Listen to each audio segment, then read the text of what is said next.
She had traveled thousands of light years, silent, frozen, encased in ice, until a human's daring, reckless kiss awakened her completely. The cold on Clethara was the kind that seemed to creep into your thoughts before it even touched your skin, a crystalline whisper that made the hair on your arms stand on end. Despite the thick thermal suits, research outpost, a scatter of silver domes like haphazard ice crystals, hummed faintly with the life of machines far older than anyone working inside them. The wind whipped across the frozen plains with a persistent, mocking howl, as if the planet itself were trying to tell the inhabitants to pack up and go home. But home wasn't an option for the humans stationed there.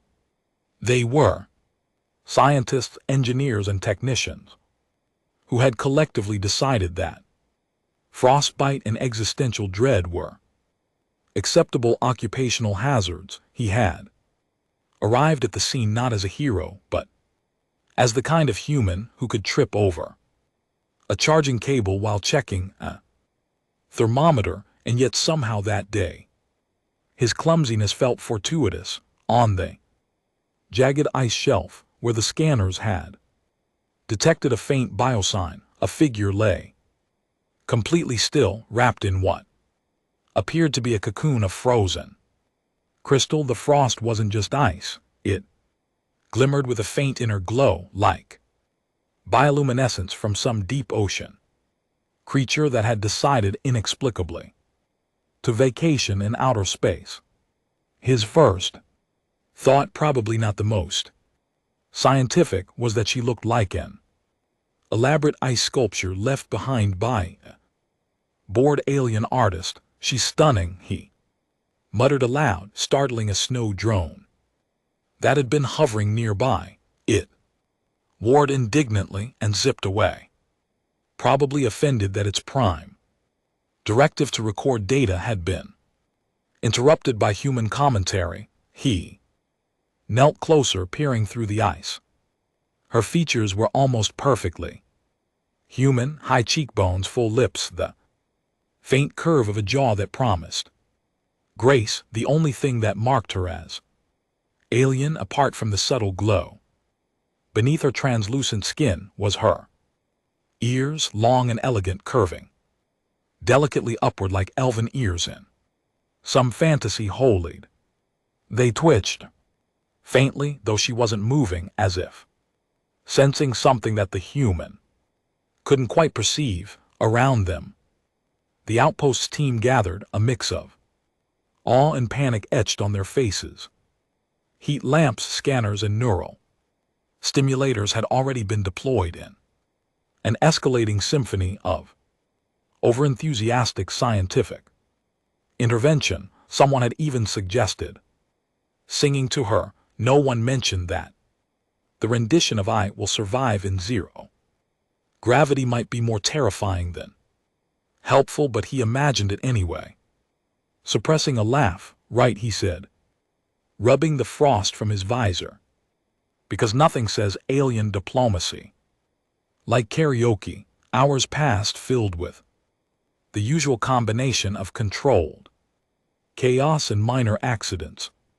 A technician spilled a thermochemical compound onto the walkway, causing a hiss of smoke and a flurry of panic. Another tripped over the same cable he had nearly destroyed 15 minutes earlier, prompting a round of eye rolls that somehow felt appropriate given the circumstances. He wandered closer, more out of habit than intent, and muttered to the frozen woman, "You're not going to stay like that forever, are you? I mean, seriously, how rude of you to take a nap in front of an entire outpost." He couldn't tell if she would hear him, of course, but the habit of talking to unresponsive objects had become second nature. Sometimes it worked with malfunctioning AI. Maybe she was just a very fancy AI. She remained still, and yet there was an undeniable presence about her When the scanners ran their analysis, they reported faint neural activity, almost imperceptible, but consistent. He squinted at the readings and quipped, "Well, congratulations, you're alive, sort of. Could have fooled me." The glow beneath her skin pulsed gently, a slow rhythm that suggested a heartbeat of some kind, though it was unlike any human pulse he had ever seen. It flickered and shimmered like a miniature aurora, trapped beneath her skin, responding subtly to changes in the surrounding temperature, the hum of machinery, and perhaps even the tone of his voice. By mid-afternoon, frustration had started to gnaw at the team. The usual protocols, warmth, stimulants, neural feedback, hadn't yielded much, and yet despite their failures, he found himself oddly entertained. "Maybe she's just ignoring us," he said aloud, earning a sharp look from the lead xenobiologist. "A bit of interstellar teenage rebellion," he added with a grin, though no one else laughed. He knelt beside her, again careful not to jostle the ice, and observed the subtle quiver of her eyelashes beneath the frost. It was in that moment when the wind carried a sharp melodic whine through the outpost external sensors that he felt it, a pulse of warmth, almost like a breath brushing against his cheek. He looked closer, and for a fraction of a second her elven ears twitched again. Not a full movement, not enough to shatter the ice completely, but a signal she was awake, or she was very convincing at pretending. The thought made him laugh softly, though nervously. "Okay," he muttered, glancing at the other humans who were frozen in a combination of awe and fear. "Either she's alive, or my sense of humor is finally paying off." He reached out with gloved hands, not to touch her directly, but to hover near the crack forming in the crystalline shell. The ice responded imperceptibly at first, then with the faintest creak, a tiny shard breaking away as if acknowledging his presence. And then, for the first time since they had discovered her, a glimmer of motion, a subtle, almost imperceptible exhale, faint shimmer of her eyelids, and the alien glow beneath her skin pulsing more vividly. The technicians held their breath, some out of fear, others out of scientific fascination, while he, of course, tripped over the edge of the platform in his excitement.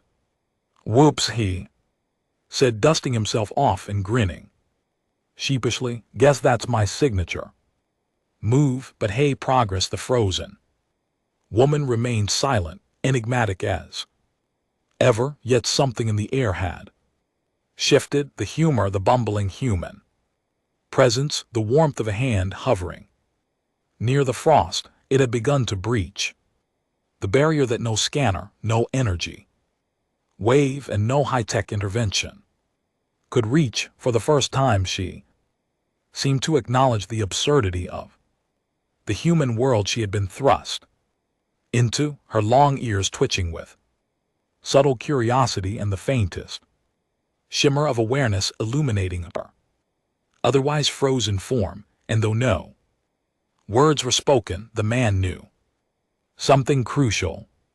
The ice around her was beginning to melt, not because of heat or chemicals, but because of presence, courage, and the kind of absurdity that only humans could muster.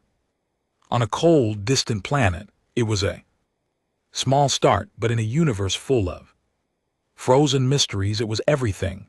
The laboratory on the orbiting station wasn't exactly designed for elegance. It had the charm of a warehouse that had been repurposed for science and the occasional mild disaster. Tubes and wires snaked across walls like metallic vines. Blinking panels gave off rhythmic beeps that sometimes sounded like laughter, and a faint odor of ozone mixed with burnt toast lingered in the air.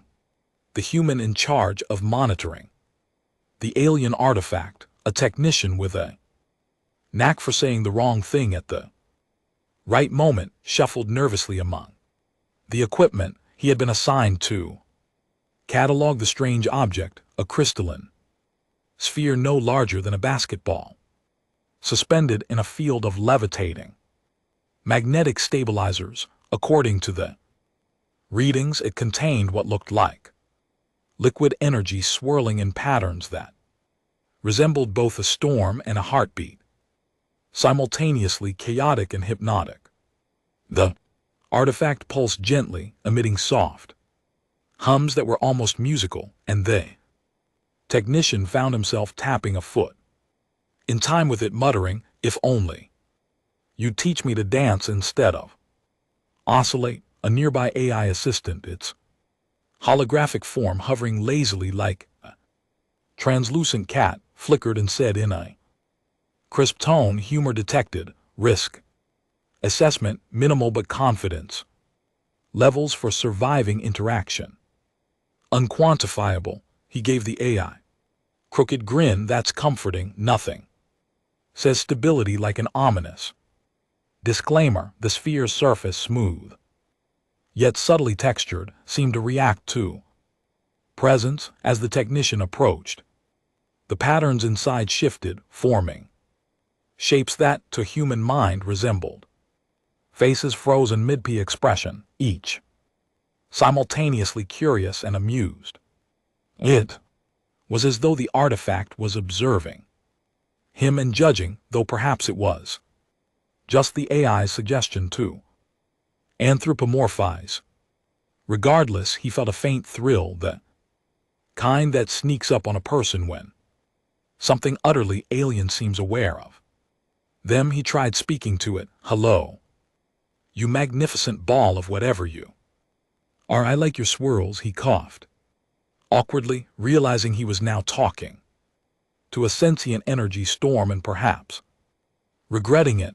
On impulse, he activated one of the smaller probes to hover near the sphere. It emitted a tiny stream of particles designed to map energy flows. But as soon as the stream touched the artifact, the swirling patterns recoiled in a dazzling display of light. The station's ceiling panels reflected shards of electric color in a kaleidoscope effect, making him flinch and almost topple a clipboard. "Okay.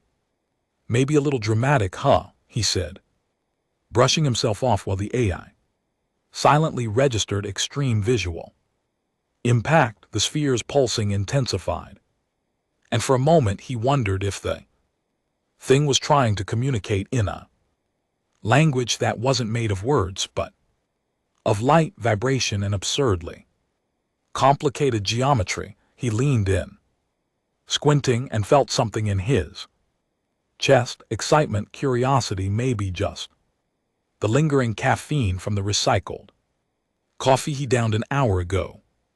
"Right, okay, let's try this." Respectfully, he muttered, reaching out one gloved hand toward the hovering sphere. It responded immediately, contracting slightly, then releasing it.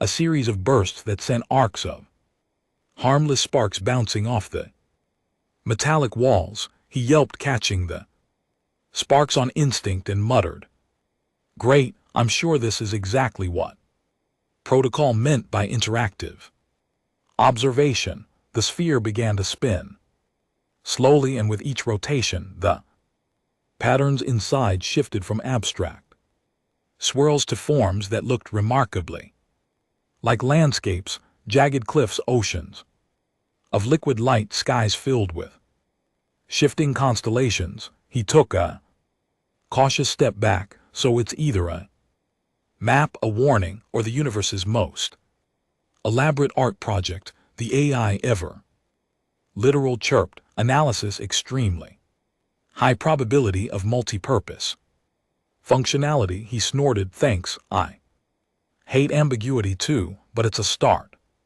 Hours passed in a blur of observation accidental sparks, and endless muttered commentary. The technician had developed a habit of narrating his interactions out loud, partly because he was alone, partly because he suspected that if the artifact could understand him, it might appreciate his humor. I mean, seriously.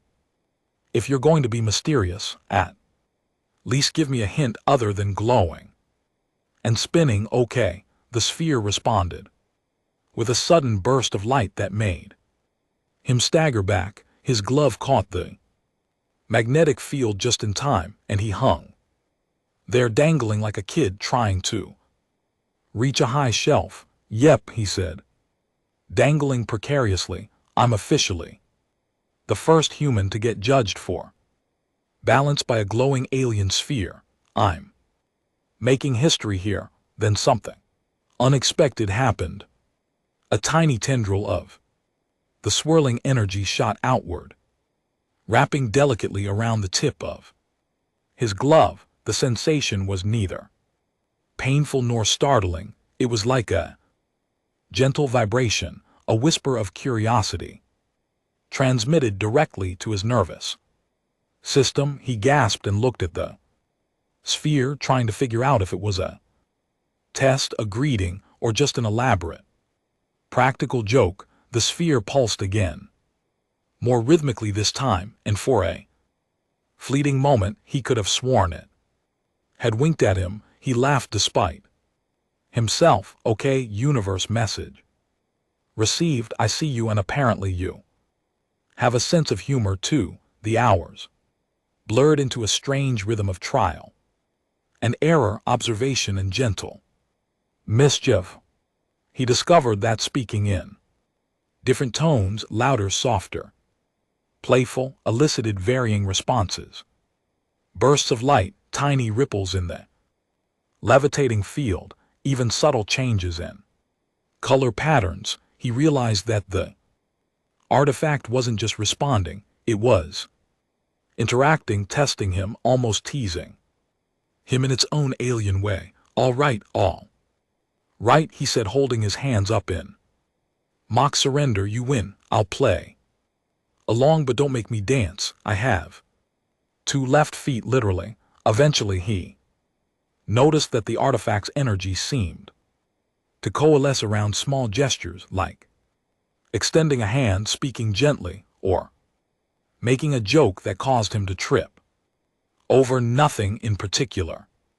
Each interaction made the patterns within the sphere more complex, almost like it was trying to communicate emotions, curiosity, and amusement simultaneously. And he in turn began to mirror its pulses with laughter, missteps, and idle chatter. There was a rhythm forming between them, an exchange that didn't need words, a shared understanding that spanned the impossible gulf between human and alien energy form. By the time the station's artificial sun cycled through its faint blue twilight, the technician realized that something profound had shifted. The sphere, once inscrutable and intimidating, now seemed alive, playful, even responding with a subtle warmth that was entirely new to him. He leaned back against the console, exhausted, exhilarated, and grinning. All right, buddy, he said, waving a glove toward the levitating sphere.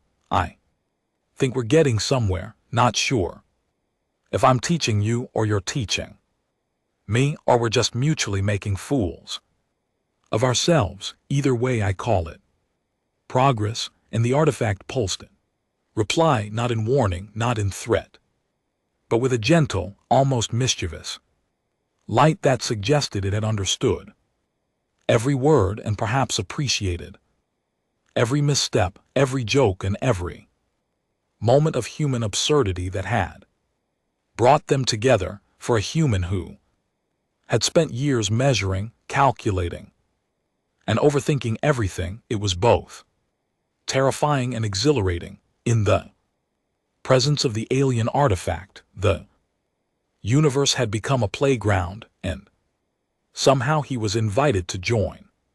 The shuttle rattled as it entered orbit.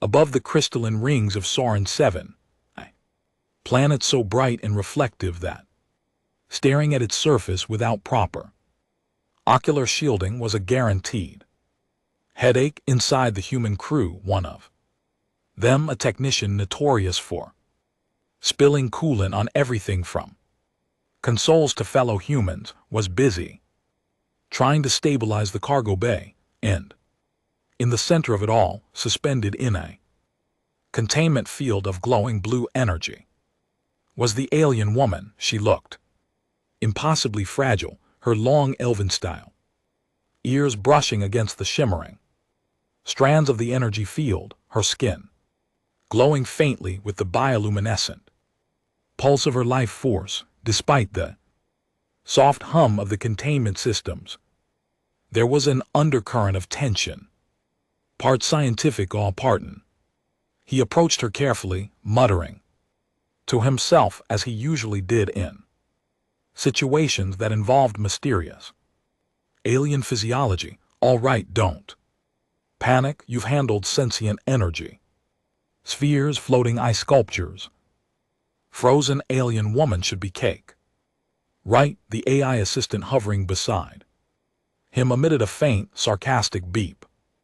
Confidence level, dangerously misplaced, it said, though there was a tiny undertone of amusement. If an AI could be said to amuse itself, he waved a hand at the floating console. Yeah, I get it, you don't have to remind me. Let's just see if she's awake this time. Okay, the alien woman remained motionless, yet the energy field around her shimmered slightly like a heat haze. He noticed subtle ripples in the glow, delicate pulses that seemed to respond to his presence. It was almost as if she were listening to him, analyzing the cadence of his voice, the nervous tremor in his gloves, the ridiculousness of his footwear, a pair of mismatched thermal boots that squeaked with every step. Trust me, he said softly, kneeling beside the containment field. I know my socks look bad, but you'll forgive me for that. Right, a faint vibration ran along the field, almost imperceptible, but enough to make him grin. Progress, or she's judging my fashion choices. Either way, it's communication. He adjusted the monitors, watching for any fluctuation in her vitals. Her pulse was stable, though the bioluminescent glow shifted rhythmically like a heartbeat in visible light. He tapped the console absent-mindedly. You know, you're really making this difficult for me. Normally, people just blink at me or throw things when they're annoyed. You glow, I have to up my game. The alien woman's long ears twitched slightly, and he nearly jumped. Okay, that was a sign. Right, that was a sign. In a sudden fit of inspiration or desperation, he activated a series of small kinetic drones, sending them to hover around her. In slow, deliberate arcs, they cast shifting lights and reflections across her skin, creating a miniature aurora. Inside the containment field, the alien woman's eyes, still closed, flickered beneath her eyelids. Her breathing remained even, but the tiniest movement of her shoulders betrayed a responsiveness he hadn't seen before. You like that, huh? Or maybe you're dizzy. Either way, I'll take it as progress. The AI assistant muttered something about anthropomorphizing with reckless abandon, and he waved it off. Quiet you, she's enjoying my charm. Hours passed in a strange rhythm of observation and experimentation, punctuated by his nervous jokes and occasional tripping over stray cables. The alien woman's glow began to synchronize with the drone's movement, her pulses matching their patterns with subtle elegance. It was mesmerizing. hum of her bioluminescence, the arcs of artificial light, the slight shiver of energy along the containment field, it all combined into a symphony of curiosity and cautious awakening. He leaned closer, whispering, "You know, most humans would be impressed if I didn't ruin everything.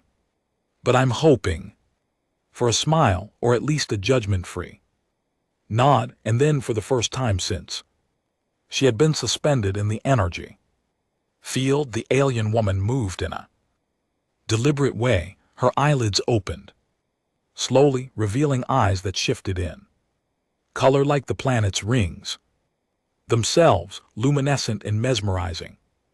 She looked at him directly, and the technician froze, unsure if he should bow salute or just drop to the floor. In a mixture of awe and relief, her gaze was intelligent, curious, and faintly amused, as though she were taking stock of this absurd human who had spoken to her as if she were an old friend, and yet she remained silent. He tried not to panic, muttering, "Okay, okay, don't faint, don't trip, just wave or something." The alien woman's long ears twitched again, a subtle motion that somehow felt like a response. It was enough to make him laugh nervously. "Ha! That's a yes, you like me, or at least tolerate me. Either way, I'll count it as a victory." The AI assistant sighed audibly. Translation: human is delusional, probability of correct interpretation low. He ignored it. "Shush, she might like my commentary." Curiosity finally overcame her stillness. Her glowing hands moved slightly, brushing against the containment field as though testing its boundaries. The energy responded, forming intricate ripples, almost as if she were playing with the field like a child with water. He leaned closer, fascinated and increasingly charmed by the delicate elegance of her movements. "All right, I see you now, and I think I understand, kind of. Maybe not really, but I'm trying." The alien woman's eyes narrowed slightly, a subtle arch that suggested amusement. He tripped backward over a power cable in his excitement, sprawling across the console. "Yep. Nailed it. First impression, disaster.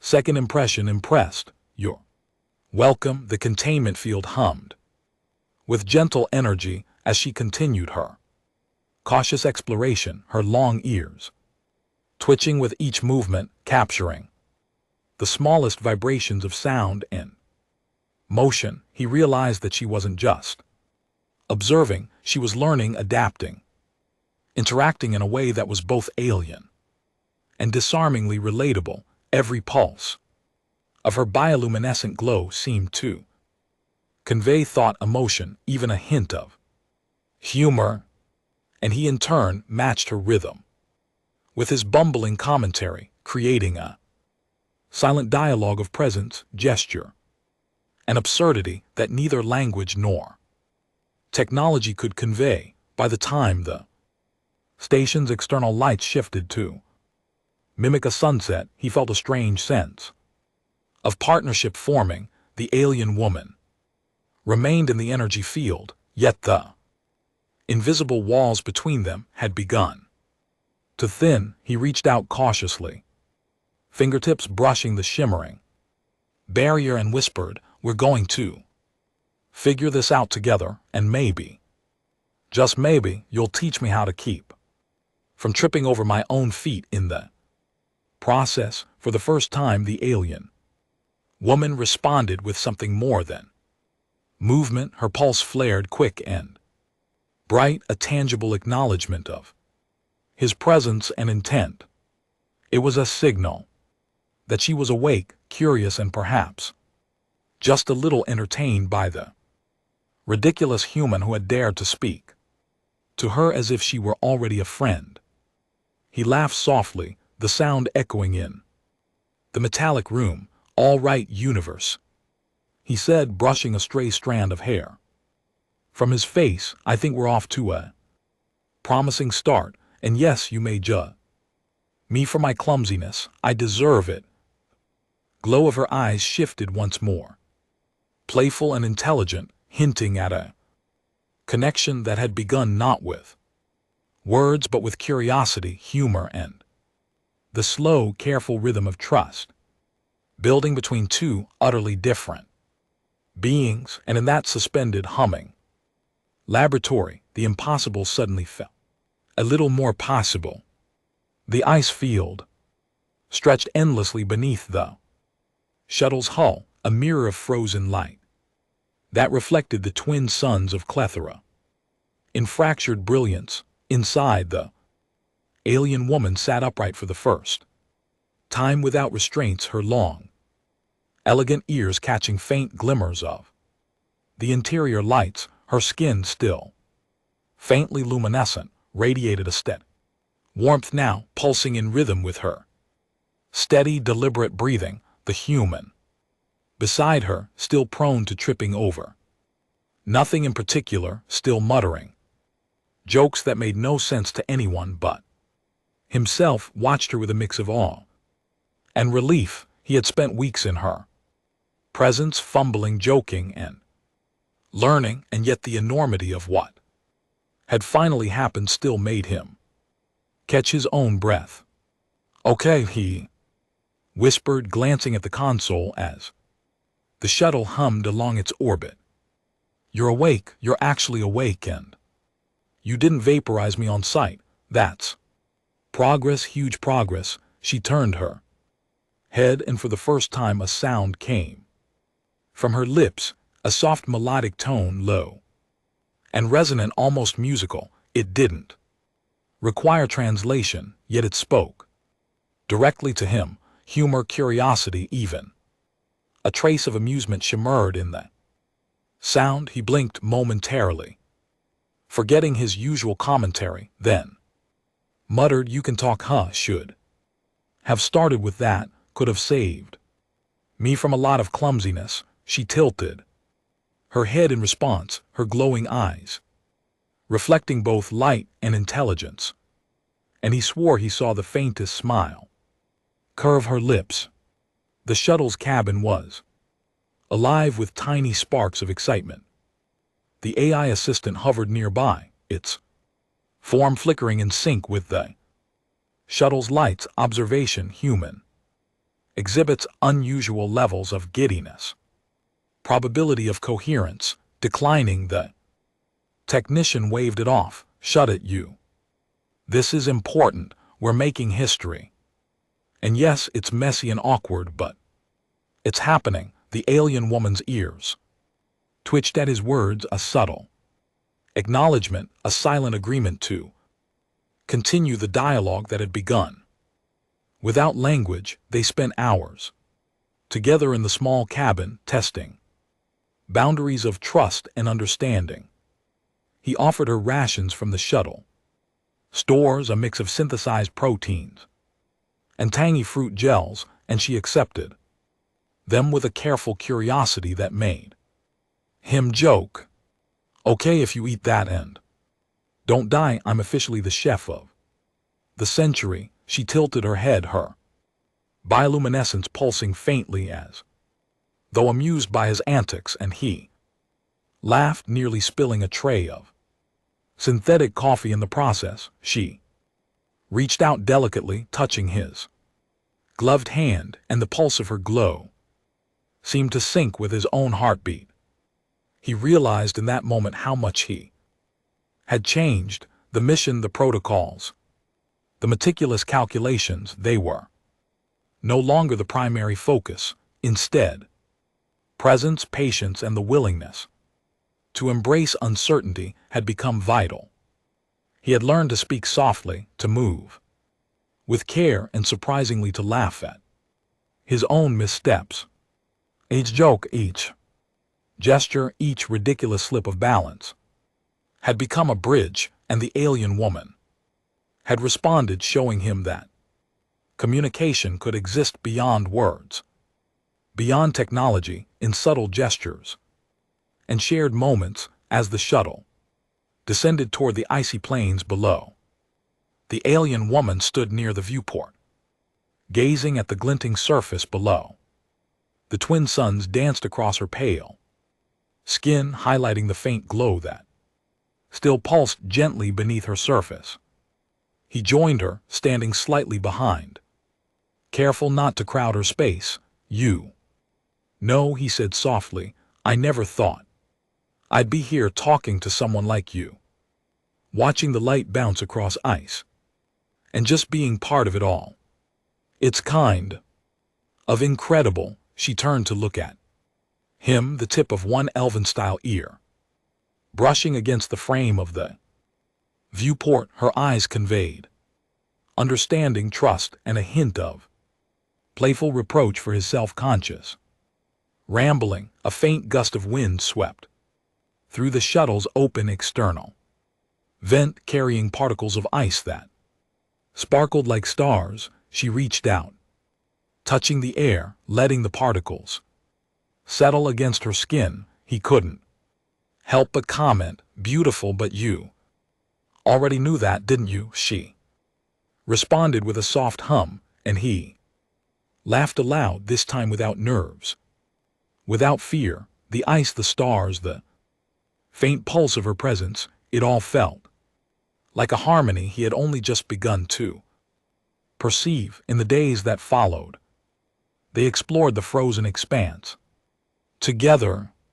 He taught her about human quirks, spilled coffee tripping over cables, awkward humor, while she revealed subtle lessons about patience, perception, and the strange elegance of energy that moved in ways humans could only approximate. Their bond was not sudden but steady, a quiet, glowing rhythm that required no translation. He found himself looking forward to her twitches, her small movements, her reactions to his jokes, and she in turn seemed to watch him with an almost imperceptible amusement that made his mistakes feel less like failures and more like part of an ongoing dialogue. The alien woman's awakening had altered more than the immediate mission. It had changed him. He had learned to listen with more than ears, to observe with more than eyes, and to respond with more than words. The isolation of the icy planet, the hum of machinery, and the soft glow of her presence had taught him that understanding could be cultivated in silence, in small gestures, in moments of shared absurdity. He could laugh at himself, and she could share in the moment without ever speaking a full sentence, and somehow that was enough.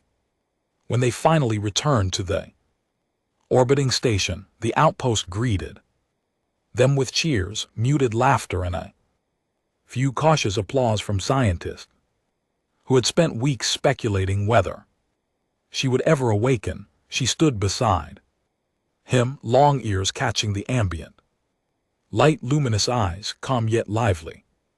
And he realized that the journey had not only awakened her, it had awakened something within himself as well. Courage, patience, empathy, humor, and the willingness to embrace the unknown had become his new instruments, and in return she had offered trust, curiosity, and companionship across a gulf of species and experience that no technology alone could bridge. He looked at her, and she looked back, and in that moment words were unnecessary. A single gesture, a glimmer of her bioluminescence, a soft nod, the faint twitch of her ear spoke volumes. Their journey, chaotic, humorous, and wholly unpredictable, had reached a satisfying cadence. She was awake, alive, and luminous. He was changed, wiser in ways that no Manuel could teach. Together, they stepped into the light of the twin suns, the icy plains reflecting both the alien glow of her skin and the faint warmth of his own presence, a universe of possibilities stretching endlessly before them and somewhere in the silent expanse of Clethara, amidst glinting ice and hums of distant machinery, a quiet understanding had formed, a bond built, not from words or protocol, but from courage, humor, trust in the small miracles of shared moments that could awaken even the coldest heart.